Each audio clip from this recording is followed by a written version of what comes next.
2025년 하반기 주목해야 할 관심 섹터와 관련주를 제공해 드립니다.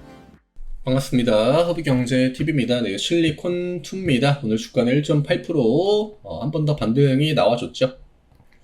네, 오늘 화장품 쪽의 움직임은 그렇게 크지 않았습니다. 오늘 시장 같은 경우에는 삼전이나 SDI나 LNF나 2차전지 쪽으로 반도체 쪽으로 힘을 좀 줬고요. 지금 관세가 어쨌든 내일이 이제 마지막 날이기 때문에 관세를 앞두고 또 기대감들이 오늘 자동차 같은 쪽으로 이제 또 들어왔죠. 현대차나 기아 같은 그런 종목들, 정의선 회장이 이제 회장인가요? 예, 현대차 그분의 또 대장이죠. 그분이 지금 미국으로 건너가가지고 협상을 돕겠다라고 해서 더 올라간 것도 있는 것 같고요. 결국 외국인 기관들은 지금 협상이 불발되는 거에 대한 시나리오는 딱히 가정을 하지 않고 있다라고 봐야 될 것 같아요. 최근에 화장품 같은 경우에는 그 관세에 대한 우려감을 일부 이제 실어주는 그런 기사들이 몇 개 나왔었는데, 제가 예전에도 이야기를 드렸습니다. 관세로 인한 그 부담감이 상대적으로 크진 않다. 다만 이제 우리가 걱정하는 건 다른 나라들이 15%를 받아갔기 때문에 이 15%보다 높은 수치를 받게 되면은 가격을 좀 조절을 해야 될 거고, 그러면은 영업이익률, 마진율 이런 거에 좀 일부 영향이 있을 수도 있고, 결국 같은 비슷한 가격대에 경쟁을 하려면 관세는 똑같이 받는 게 좋거든요. 우리나라 화장품의 가장 독보적인 메리트는 가성비입니다. 그 다음에 이제 또 브랜드의 그 인지도, 이런 부분들이 지금 굉장히 또 잘 성장해 나가고 있다는 거. 한류 이런 영향이 좀 없지 않아 있죠. 아이돌도 마찬가지고, 그 다음에 이제 드라마나 문화 컨텐츠 이런 것들이 화장품에 굉장히 많은 영향을 줘요. 이게 우리나라가 또 그 미용이나 이런 거에 굉장히 신경을 많이 쓰는 나라라고 하잖아요.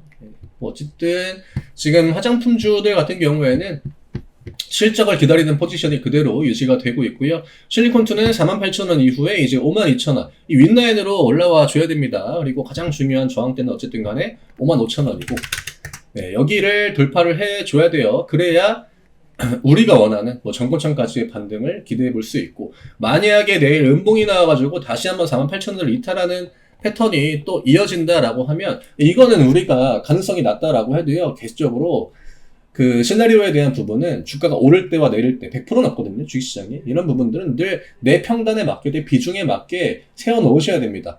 특히나 이렇게 주가가 상대적으로 낮은 위치가 아니라 높은 위치, 그 다음에 아래쪽으로 지지를 해줘야 되는 가격 라인에 걸려있는 자리잖아요. 그럴 때는 머릿속으로라도 내가 이렇게 이탈이 되면은 비중을 얼마나 줄이고, 이런 것들은 좀 미리미리 생각하시는 거를 저는 권해드리고 싶어요. 이거를 지금 빠질 것 같다라고 이야기를 드리는 게 아니라, 제가 이렇게 올라갈 때도 이야기를 드렸거든요. 만약에 여기에서 하락 반응이 나오게 되면은 그때는 어떤 대응을 각자에 맞게 또 준비를 하셔야 된다. 여기에서 빠지게 되니까 방향이 아래쪽으로 나오게 되면은 추가 하락이 나올 가능성이 높기 때문에, 그런 부분들 제가 이제 늘 올라갈 때와 내려갈 때의 시나리오, 확률로는 당연히 올라간다 무게감 몇, 내려간다 무게감 몇, 이런 식으로 제가 코멘트를 드리고 있긴 합니다만, 언제든지 양쪽에 대한 시나리오가 나올 수 있거든요.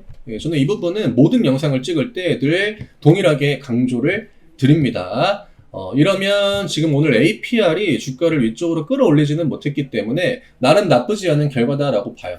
APR 오늘 외국인 매도가 나왔고 개인 매수 조금 유입이 됐는데, 전날에 만들어놨던 그 캔들 자체를 크게 훼손시키지 않아가지고 내일 반등 나오면 다시 한번 18만원, 19만원까지 우리가 생각을 해볼 수 있거든요. 결국 실리콘2한테 가장 많은 영향을 주는 게 APR입니다. 그리고 지금 실리콘2는 APR 포지션보다 많이 낮아요.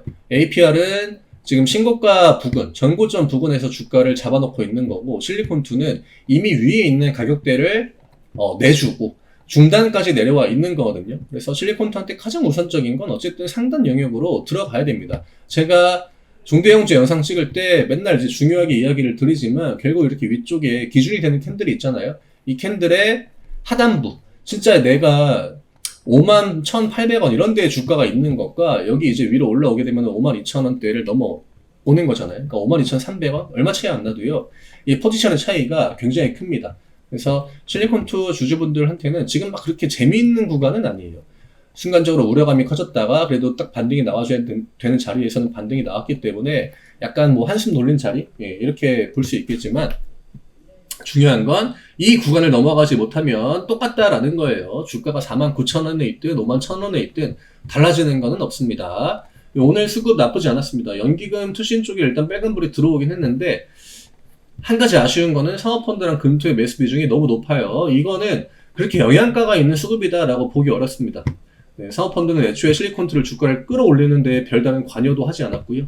금투 같은 경우에는 우리가 기관 섹터 중에서 가장 영양가가 없는, 사실 금투는 기관으로 보지 않습니다. 얘네들은 주가를 들어 올리고 내리는 힘이 굉장히 약해요. 우리한테 중요한 건 실리콘투의 가격을 5만원까지 끌고 왔던 연기금 보험 투신, 그 다음에 이 5만원 윗구간에서 계속적으로 주가 강세를 만들어냈던 외국인입니다. 지금 다행스러운 거는 외국인들의 포지션은 그렇게 크게 나쁘지 않습니다. 앞구간에 매수가 들어왔던 것 대비 지금 뒤에 나오는 매도 수량이 그렇게 강하지 않기 때문에 또 오늘 개인 매도 위주로 나왔거든요. 딱 봐도 키움 매도, 미래 쪽 매도, 우위, 이러면은 기본적으로 주가는 양봉을 보여줄 확률이 굉장히 높아요. 제가 장중에 거래원 보는 것도 설명을 좀 드렸고, 우리한테는 아직까지는 시간이 좀 남아 있습니다. APR이 8월 6일에 실적 발표를 할 거기 때문에 뭐 실리콘2도 그쯤 할 거거든요. 그게 이제 다음 주 수요일입니다.